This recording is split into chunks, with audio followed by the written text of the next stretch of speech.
On today's primetime local news, City Council is looking to spread out RCMP contract increases and what it means for businesses in the border city.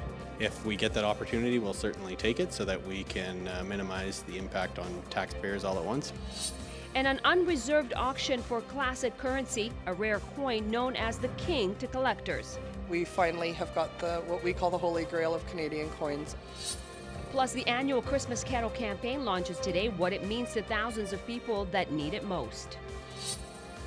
I'm Jasmine King, and here today at the Lloyd X for the Lloydminster Christmas Craft Fair, where we are going to be talking to a few different booths on what they offer here, as well as getting some information for the weekend. So we're going to have more from here later on.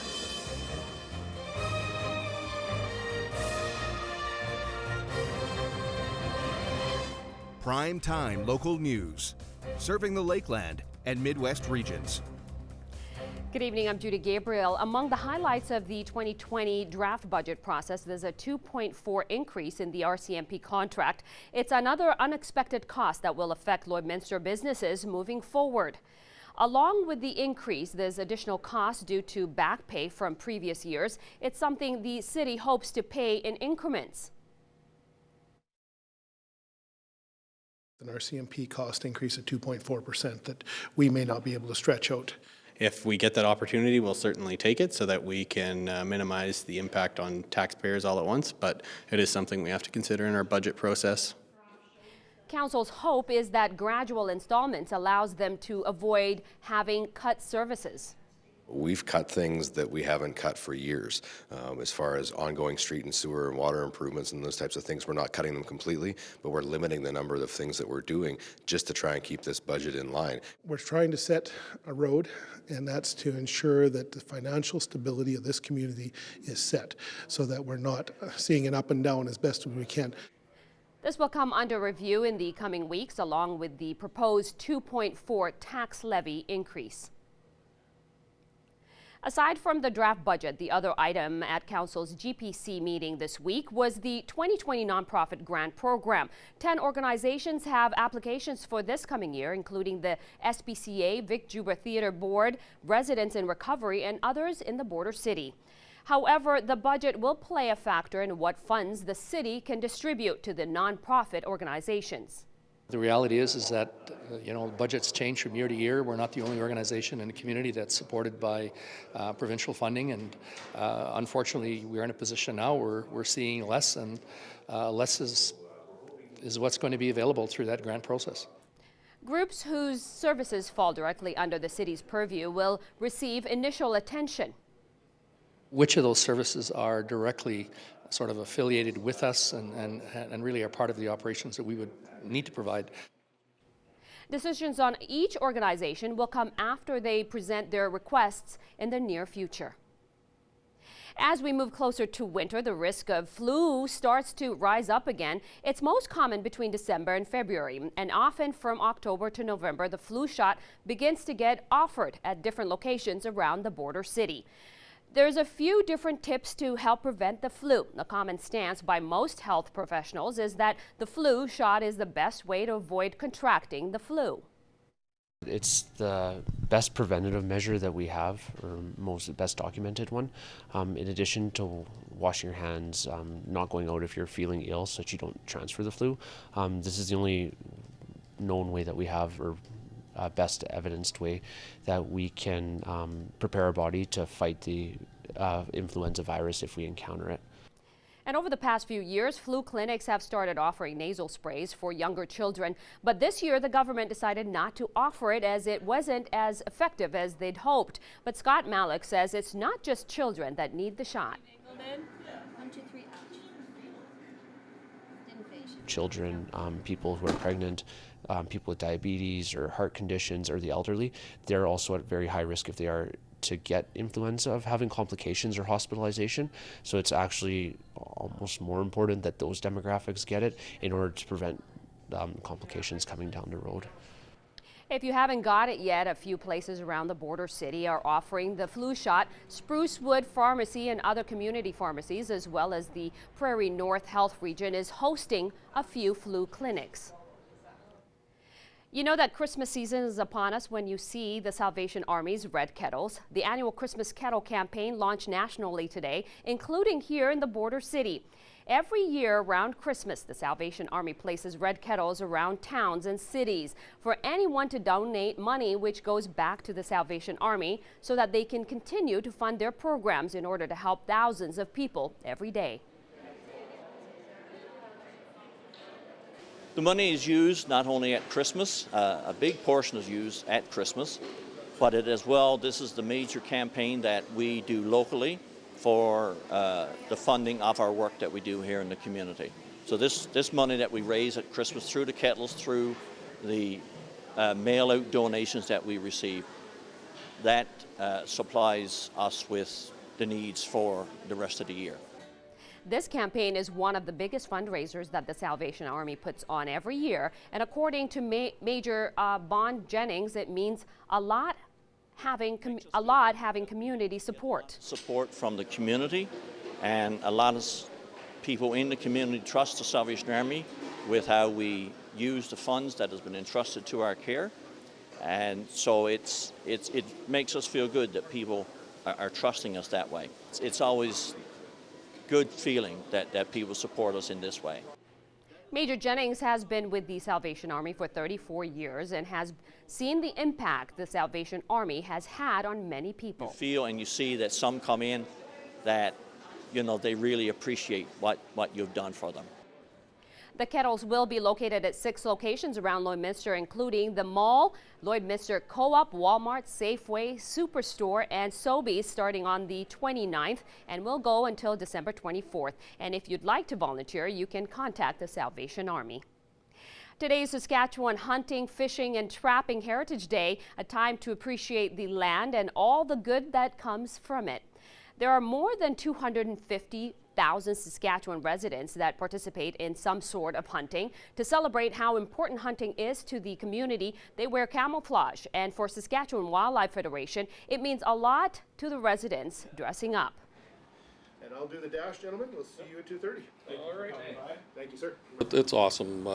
Some people look at camo as what's that all about. Well, camo is it's just some clothing that you use for the outdoors, but it sends a message people recognize, and more people do it. And it's a promotion of the outdoors and the resource that we do have.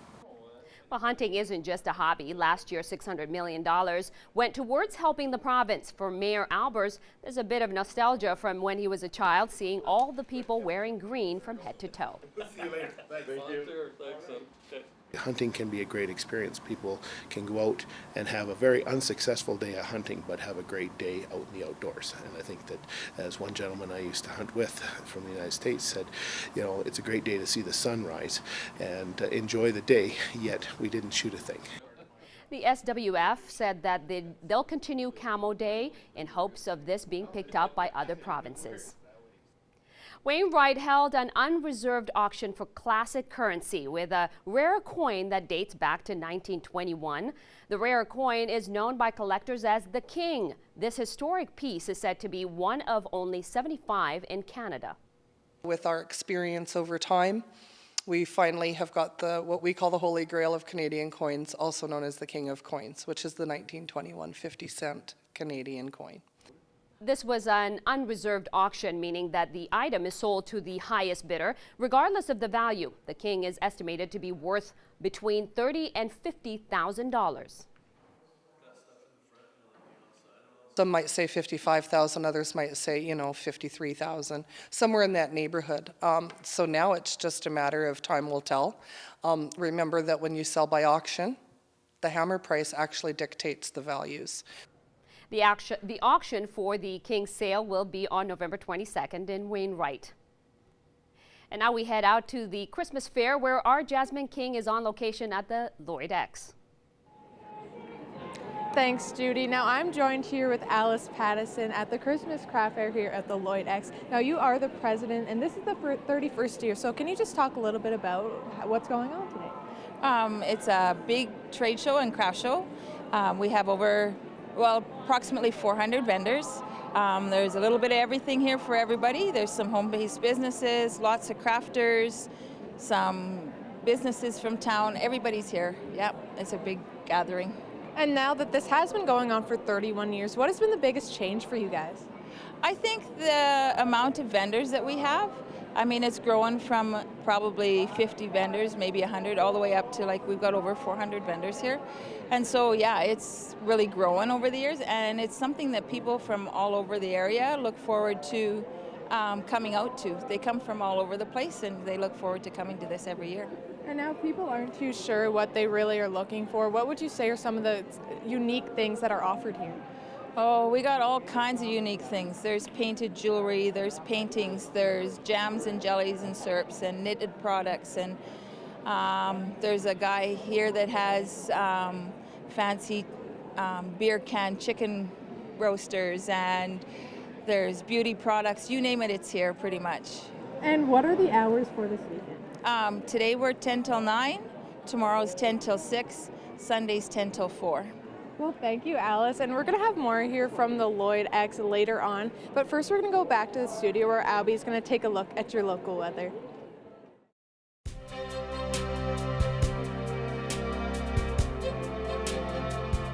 Thanks, Jasmine. Well, it's -2 here in Lloydminster. Fairly cloudy skies, which will carry on into this evening. 2-kilometer-per-hour wind coming in from the north, so the temperature does feel the same at -2. Taking a look at our satellite radar, most of a lot part of Alberta, including here in Lloydminster, is under a freezing rain warning.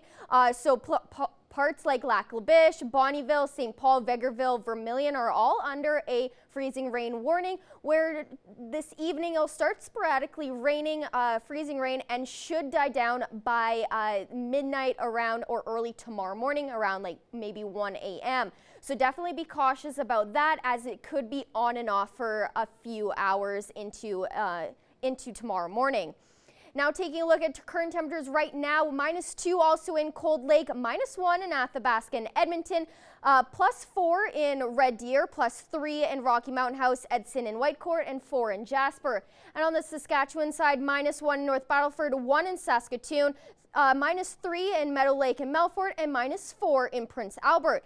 North Battleford overnight has a chance of freezing rain with a low of -3, and the wind will pick up to 13 kilometers per hour coming in from the northwest. And that freezing rain should die off by tomorrow morning, where they'll see a daytime high of +2 and mostly cloudy skies, with the wind at 15 kilometers per hour coming in from the west-northwest. In Cold Lake overnight, -2, with the wind picking up to 9 kilometers per hour coming in from the west-northwest.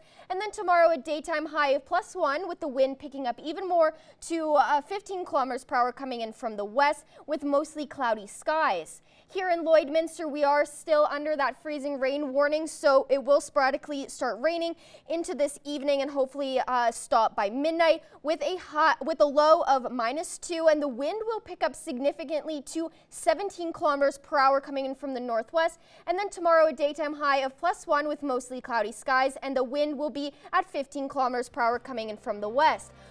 Saturday, a high of +5 and a low of -3 with a mix of sun and cloud. And then on that Sunday is a high of +5 and a low of -3. And then on Monday, to start your week, a high of +5 and a low of +1 with mostly sunny skies. That's wrap up your 3-day forecast. We'll have more news coming up after the break.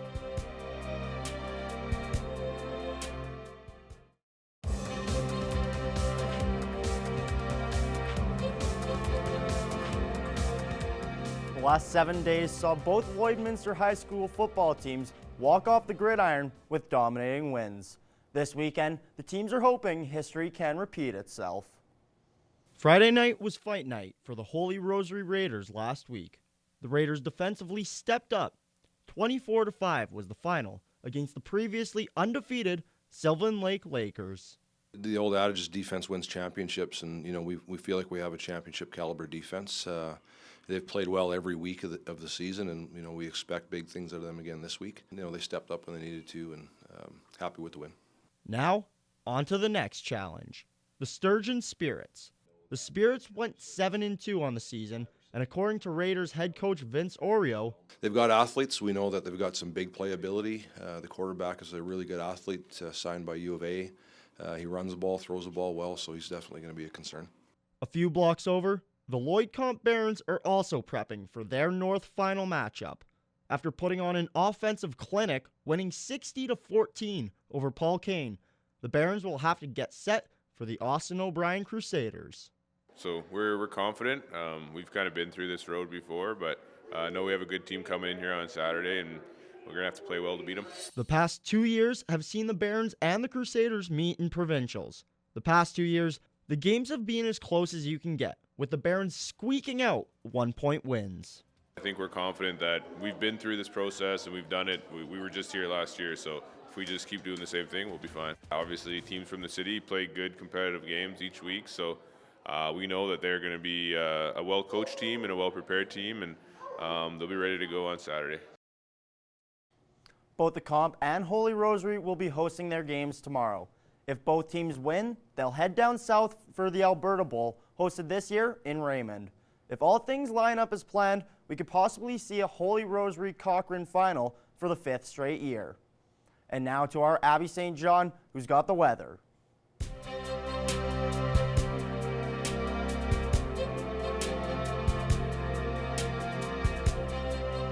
Thanks, Evan. Well, taking another look at our satellite radar, Alberta is still under a freezing rain warning that includes parts of Lloydminster, Vegreville, Vermilion, Wainwright, Provost, Bonnyville, St. Paul, and Lac La Biche. So there's a chance that we'll experience some freezing rain tonight, and hopefully it'll stop by midnight, 1 o'clock, early tomorrow morning. So definitely be cautious about that, and as it's making its way to Saskatchewan, also be cautious about that as well. But there aren't any warnings just yet for Saskatchewan, just in those regions in Alberta, so definitely be cautious. -2 here in Lloydminster, as well as in Maidstone, +1 in Macklin, -1 in North Battleford and Pearceland, -4 in St. Walburg, Green Lake and Isle Cross, and -3 in Meadow Lake. And on the Alberta side, -1 in Provost, Wainwright, Vermilion, Edmonton, Lac La Biche, Bonnyville, and Marwayne, -2 in St. Paul and Cold Lake, and 0 out in Vegreville. And tomorrow, daytime high of 1 degrees here in Lloydminster, as well as in Cold Lake and St. Paul, +4 in Provost and Vegreville, 3 in Wainwright, Vermilion, Edmonton, and in Lac La Biche, and 2 in Bonnyville and Marwayne. And on the Saskatchewan side, 4 in Macklin, 2 in North Battleford and Maidstone, Pearceland, -2 in Isle Cross, 1 in Green Lake and Meadow Lake, and 2 in St. Walburg. Overnight across the region, fairly cloudy skies for most of the region. Bonnyville is under that freezing rain warning, so they may experience some freezing rain overnight, and temperatures ranging between -5 and 0 degrees for the region, and mostly cloudy skies will continue into tomorrow for most of the region. Across Canada, 12 in Vancouver, -11 up in Yellowknife where they're experiencing some snow, 1 in Regina, -4 in Winnipeg, -6 in Quebec City, 2 in Toronto, 1 in St. John's, and 6 out in Halifax. And your next 7 days here in Lloydminster, a high of +1 and a low of -2 for tomorrow with mostly cloudy skies. And then on Sunday, a high of +5 and a low of -3 with a mix of sun and cloud throughout the day. And then to start your week off on Monday, it's going to be a fairly sunny day with just a tad bit of cloud coverage throughout the day, with a high of +5 and a low of -1, or a low of 1 rather. And then on Tuesday, a high of 0 and a low of -3 with a mix of sun and cloud throughout the day. And then on Wednesday, we get more sun than on Tuesday with a high of -2 and a low of -6. And then we're back to 0 on Thursday, where it should be a nice sunny day with a high of 0 and a low of -6. And then to finish off your 7-day forecast on next Friday, a high of +3 and a low of -3 with mostly sunny skies and just a little bit of cloud coverage throughout the day. That wraps up your 7-day forecast. We'll have more news in the question of the day coming up after the break.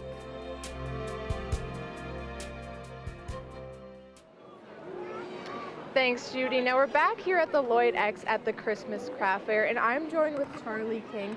And Charlie is with Uncle Charlie's Sauce Company. Right. Yeah. So is this your first time here? Yes, it is. It's our first time here. I was actually surprised at how large this venue is. It's incredible, really. Yeah. And if people were coming out today and they came up to your booth, what are some things they'll see? Well, I have 7 different hot sauces, stir fry. I got a jerk sauce and some Saskatoon berry products as well. And since you guys are from Saskatoon, what do you really want people of Lloydminster to see at your booth? Well, actually, I want them to come and try the stuff because that's what the look on their face when they try a hot sauce. And I also have mild too, but yeah, I had to make some real hot ones because there's people now in Canada that like hot sauce. They love it. So yeah, that's what I want them to try. And if people did buy your products, what are some meats that they can use them on? I would say a lot of the stuff is used for ribs. We even there's stuff for steaks and everything else as well, but a lot of Mexican style cooking is big with hot sauce as well. And if this is also for Christmas, so if people were coming out and they were going Christmas shopping, what are some things you would recommend to them? From my booth or from the market itself? From your booth. From my booth, I think they should buy the Chipotle sauce because it's good all-around sauce for any kind of meat. It's a real nice smoky flavor. That's our biggest seller, of course, but a lot of people, they want to buy a real hot one for somebody in their family, so I've made a couple of real hot, extreme hot sauces, and that's the one that a lot of people are grabbing today. And if someone was to come down today, where are you guys and what do they really look for? Well, I think this is called the Saskatchewan room. We're kind of right in the middle of it, booth 1311, so yeah, I hope they come down. Tell them to come down and try our stuff. Well, thank you for this, Charlie, and best of luck this weekend. We'll have more from here from the Lloyd X later on in the show, but first we're going to go back to Abby and Judy for your question of the day.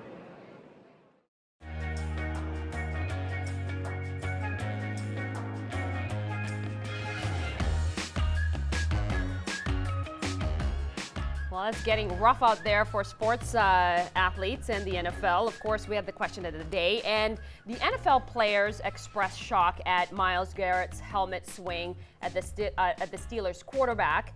And the question was, at what point should an athlete be suspended or banned from the sport for fighting? That's crazy to me. I think there's a lot there. I mean, if it gets a little heavy and it gets to look like a little wrestling mania, Well, then there's a problem. In the NFL, you don't see a whole lot of fights occur. There's the odd fight, but they normally don't escalate super far. Yeah. That one last night at Thursday Night Football was intense because you would never suspect that someone would use their own equipment as a weapon against someone. So that's kind of scary. But a couple of the comments that we got, a few pushes can't hurt, but punching, that shouldn't be allowed unless it's boxing or wrestling. I didn't see the incident, but what I heard described on the radio was over and above intentional and should be penalized. Now, he was suspended for the rest of the season and into the postseason, so he is suspended indefinitely, and both teams, both the Browns and the Steelers, were both fined $250,000 for the fight, and 2 other players were also suspended 1 to 3 games. And that's a lot, and I think with games and sports and stuff like that, I think keep that kind of stuff outside of that. You're not outside on the streets fighting with people, and they get excited, right? I mean, when you're playing sports, you get heated up, you want to do all of those things, adrenaline is rushing. We got to kind of calm down a little bit, and those helmets can really break somebody's skull. Yes, if they hit them the right way. They're pretty hard, and in hockey too. There's a bunch of fights. People love seeing hockey fights because back in the day there were the goons players. So it's just that's almost become a part of hockey until it crosses a line. Exactly. Anyway, crossing this line, we're going to go to pets, of course, our pets of the day. And thank you for sending your pictures. Of course, you're going to be entered to win a gift card from the Pet Pad. Here's a look at some of the ones we got today.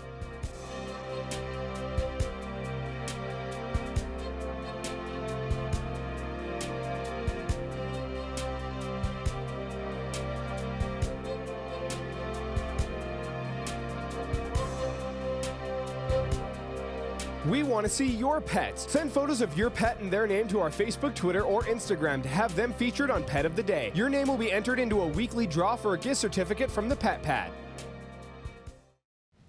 Well, with me in studio is Glenn Fagnan, Executive Director of Border City Connects. Welcome on the show. Thanks for being with us. Thank you for having me. Awesome. With so much to talk about in terms of bus systems, transit, and of course, the Border City Connects, which started off as a Handy Van Society in 1980 and then changed the name. Tell us a little bit about that. Well, yeah, it started in 1980, so it's going to be our 40th anniversary coming up next year that we're going to be celebrating. So that's really quite a milestone. Yeah. And there was a need in the community back then, and individual Gordon Maxwell and a group of individuals got their first unit, partly through the Kinsman Foundation. And it's grown since then. So that started off with 1 unit, and right now we have 4 units, and we do over 16,000 trips per year. Such a needed service, obviously. Let's talk a little bit about the different ones that you guys have. Obviously, you have City Express. What is that all about? Well, the Border City Express is actually the new name for the Handy Van. Okay. So we rebranded, and we've got the Border City Connect Society, which is the overarching charity. Okay. And then we've changed the Handy Van to Border City Express. And then we brought on the Border City Caravan, which was a new addition, and this is a Made in Lloydminster initiative that was it was from a challenge from the Health Foundation. They were having individuals that were unable to make it to medical appointments in Edmonton and Saskatoon, and that could be for financial reasons or no licenses, no friends or neighbors that can take them.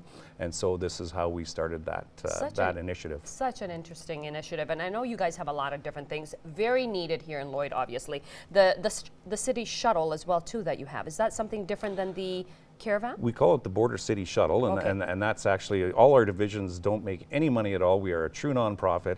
The shuttle, we do make a few shackles through there, and that's for different events, for taking people home after weddings and golf tournaments.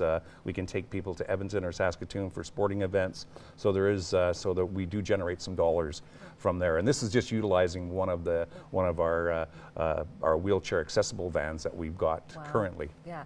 It's so important, especially for somebody like me who came into Lloyd and saw a lot of the bench buses, the bench buses that we see all the time, and wondering whether we have a transit system here. And so it's so important that you guys are doing this. What made you guys decide that this is the thing? And we don't have a bus system. We should have a bus system, right? A bus transit system. Yep. But we don't. So is this the alternative? Is that why this is? Well, it's not, because really on the Border City Express, it's for individuals that have physical challenges and intellectual challenges. But certainly, we do have our eye on a Made in Lloydminster transit system. We would love to. We've been chatting with with the chamber and other different organizations about some type of transit system. It is needed here in the city, and from a city perspective, it would be one of the most asked for services. So I think we're taking a look at doing, there was a study done probably in 2014, and they had a very large price tag on getting something started, and we think we can come in and do that just for a fraction of the price through the Border City Connects. Do you think there's going to be a lot of people that participate in terms of, I know tax dollars, a lot of people complain about whether or not it's going to cost too much, it's going to have enough, people come on board and use it, obviously. So do you think are the communities up for it? I mean, you did the survey, obviously, but are they for it in terms of, if it happened, would there be a lot of people jumping on board? I think there would be. Of course, there's no bus system in North America that makes any money, so it's a service that's going to be provided to the community. Yeah. But I think that there would be some great use. You take a look at Lakeline College, out in the very south end. A lot of their students have difficulty just getting groceries and things like that. You've got a lot of new Canadians that can't drive. And we've also been approached by corporations that would consider having their staff take the bus instead of utilizing their parking spaces. And so there definitely is a need. It's just a matter, I think, that we need to plan smartly and do it very economically. And then once we get it down pat, then it would be a matter of refining it and implementing it on a scale. How long does it take for something like that to come to fruition? Well, I think the way that we're looking at it, it can be quite simple. It's if we're just doing a Made in Lloydminster system there, I think that it's just a matter of 6 months, or in that area. Yep. Yeah, beautiful. And let's go back to Border City Connects, obviously. How can people get involved? You use a lot of volunteers, obviously, for this particular initiative and the stuff that you guys do. How can people get involved, and what do you need from the rest of the communities? Yeah, you know, we've been very fortunate. With the Border City Caravan, we've got 30 volunteer drivers, so that is phenomenal. So we're always looking for volunteer drivers because many of ours are retired, and of course in the winter they head south. So we always are scrambling a little bit. And so without the volunteers, that is actually operated 100%. We've got a gal that does all the logistics and talks with all the clients and gets that all set up. So we just oversee that. And we've got our new initiative called Border City Cycle for All. And this is a new initiative, again, made in Lloydminster. We took a model out of Europe, and so we've got a tricycle that holds 2 people in the front compartment, and we've got volunteer drivers that will pedal individuals on this tricycle, and it's geared towards seniors and people with developmental disabilities and mobile challenges. So that's our latest one that's going to be launched. Beautiful. Lots of good stuff coming up, of course. Thank you so much for joining us, Glenn, and really appreciate you explaining all that information for us. Thank you very much for having me. Thank you. Thanks, Judy. Now I'm joined here with Jennifer from Beauty from Bees. And now you guys, you've been here a couple of times, but if people are coming down today, what could they expect? We have a bunch of products to showcase, and we have a bunch of sales too. We're doing bubble baths, our big one today, 3 for $20, and then we have tons of products from babies to skincare to hair care. It's just everything for your body we can help you with. Now you guys are out of Marwayne, so what does it mean for you to be able to come here and show Lloyd everything that you have to offer? Yeah, it's so rewarding that we can come here and we're local, and it's amazing that people already know our products, so we love our fans, and yeah, it's been amazing. And I know that you guys have said a lot your products are good for like younger babies and their skins and stuff like that. What really makes them that special? We have all natural. We are really specific on where we're getting our products from. We get all our ingredients within Canada, so we take a lot of time and love into our products, and when you use them, you can tell. And if someone's coming down today, where are you guys and how long are you going to be here? We're at 1408 in the Saskatchewan building, and we're here all weekend. So we'll love to see everybody. Well, thank you for this. We're going to have more from the Lloyd X later on, but first we're going to go back to the studio where Abby's going to take a look at your local weather.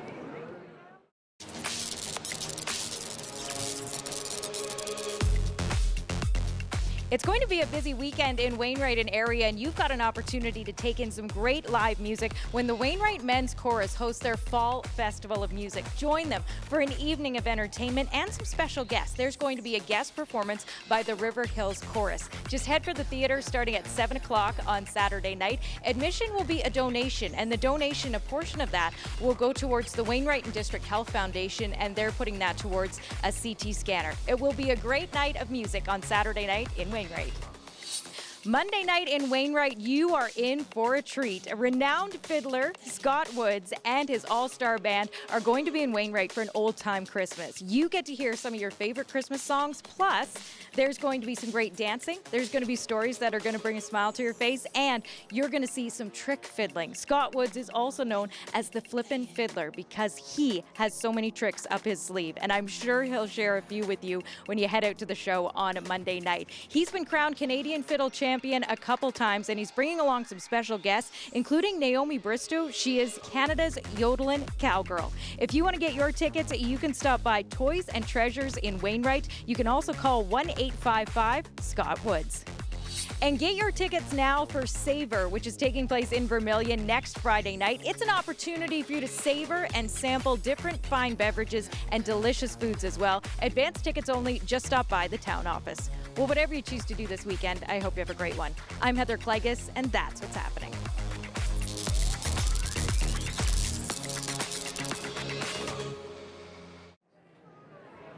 Thanks, Judy. I'm joined here with Kelly Gabrielson, the owner of Color Me Cushions, and you've been here a couple years at the Lloyd X, so if people were coming down today, what could they expect? So I make these awesome pillows, and they are washable coloring pillows.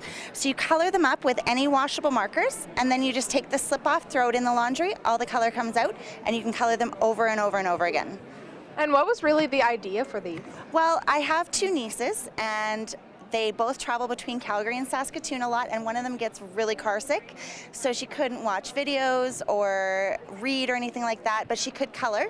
So I made these for her because they sit up nice in her lap, and she could color while they were driving and then flip it over, and she had a travel pillow. That's awesome. And now you all said also you guys have blankets that you can color. I do, yes. We made a variety of blankets. I have different quilts that you can color, some with a map of Canada in them, which are really awesome. They're very educational. So you just color them up, throw the whole thing in the wash, and it's ready to go again. Feels like you're doing a bit of art projects as you're coloring. Exactly, exactly. And now you said you guys are from Saskatoon, so what does it mean for you to be able to come here and showcase your products? You know, it's just amazing. As a small business person, I didn't know how I could grow my business other than leaving Saskatoon. And when this show came up, I came to it, and it's just been such a great show. It's been so well received. The pillows are just amazing. So I just love being here. It's so fantastic. And would you say these are really ideal for kids going into Christmas? Absolutely. You know, I make all different ones. I even sell to seniors in seniors' homes, anybody in the hospital, but they make a fantastic Christmas gift for kids. Well, thank you and good luck this weekend. Thank you very much. Now we're going to go back into the studio where Judy and Abby are going to take a look at your question of the day. Today I'm joined here with Ryan LeBlanc. He's the founder of Parade of Lights, and today we're going to be talking about just that as it is coming up in a few weeks. So first, thank you so much for coming in. Yeah, thanks for having me. Of course. So tell me just a little bit about the history of Parade of Lights. Yeah, so we initially designed the event for the community of Lloydminster just to have an event closer to Christmas, something that the kids could come out and see the trucks that are all decorated and lit up. And it never was intended to be downtown Lloydminster. We actually we were just going to do it on a back road somewhere, and it's propelled into a pretty big event for this community. And so what are some things that people come out to see or will see when they come out? So people go crazy with their businesses. They decorate their trucks. They put the lights on them. We've seen some pretty amazing things that people have done to their vehicles. And there's a bunch of different Parade of Lights. You know, the Edmonton Zoo and the Calgary Zoo both put on typical light shows. So what sets the Parade of Lights here in Lloydminster apart from, say, other places? It's so unique in Lloydminster because people take it personal here in town, and there's even a little bit of animosity going on in town with people wanting to challenge other people with decorating their vehicles. So it's amazing to see the creativity people come out with when they're decorating their trucks or semis or different cars and vehicles. And so you mentioned that it started out with just being on a back road, and now it's propelled to downtown, and businesses are getting involved. So how else have you seen this event grow year after year? So we started with year one. We never intended it to be a fundraiser for anything. Year one, we were able to raise just over $600 for the stallery. And last year we were just under that $26,000 mark. So it's grown substantially in amounts that we're able to donate back. And it goes right back into the Lloydminster community. So it's amazing to see the people that are getting involved and just the creativity they're coming out with.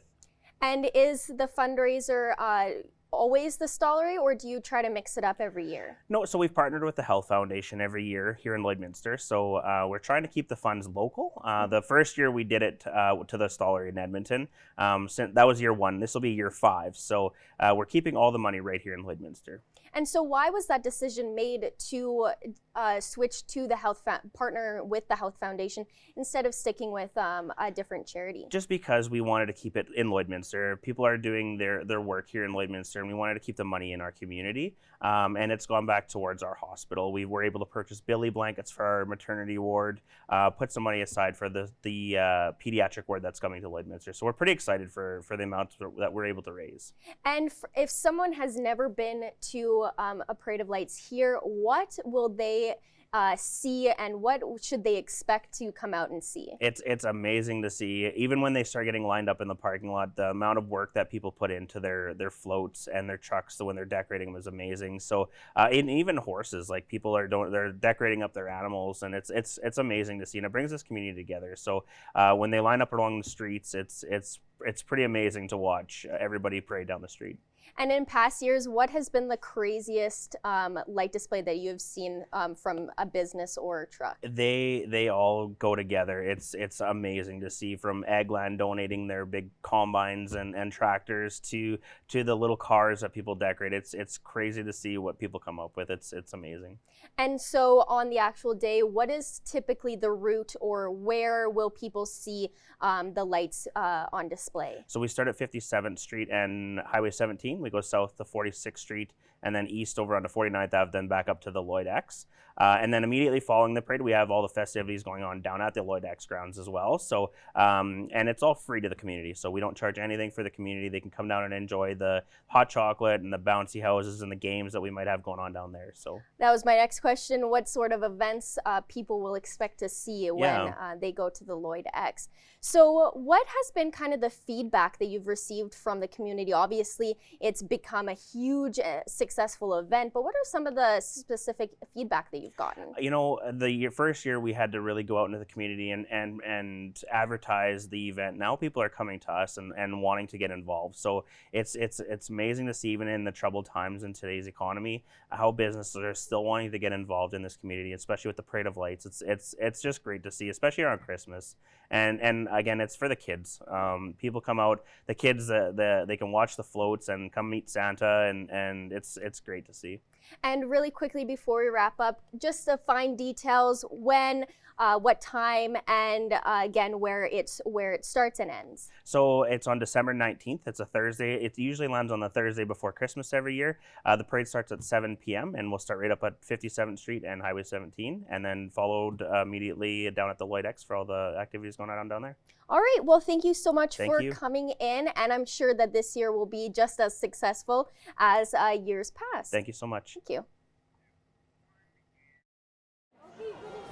That's going to wrap it up for us here at the Lloyd X Day, where we went to the Lloydminster Christmas Craft Fair and we talked to a few different booths, including this hour we talked to Beauty from Bees. They offer a lot of natural products for families and kids. And we also talked to Color Me Cushions, where they offer a really unique idea of coloring cushions for kids who don't maybe have road sickness, who maybe not. Just a fun Christmas thing. Now, we had a lot of fun here today, but I have a few things still on my mind, like, are Judy and Abby on the naughty list? I'm gonna go ask Santa if he has some insider information for me. So Santa, are Judy and Abby on the naughty list? Oh, well, Judy started out on the naughty list this year, but man, she came to better. Also, what was the other one's name? Abby. Abby, oh, she's always on the good list. She has been for so many years. She's a great big sister. Okay. And also, I know you've been on the good list too. Thank you, Santa. You're welcome. My pleasure. Thank you. Yes. Have a good Christmas. Merry Christmas.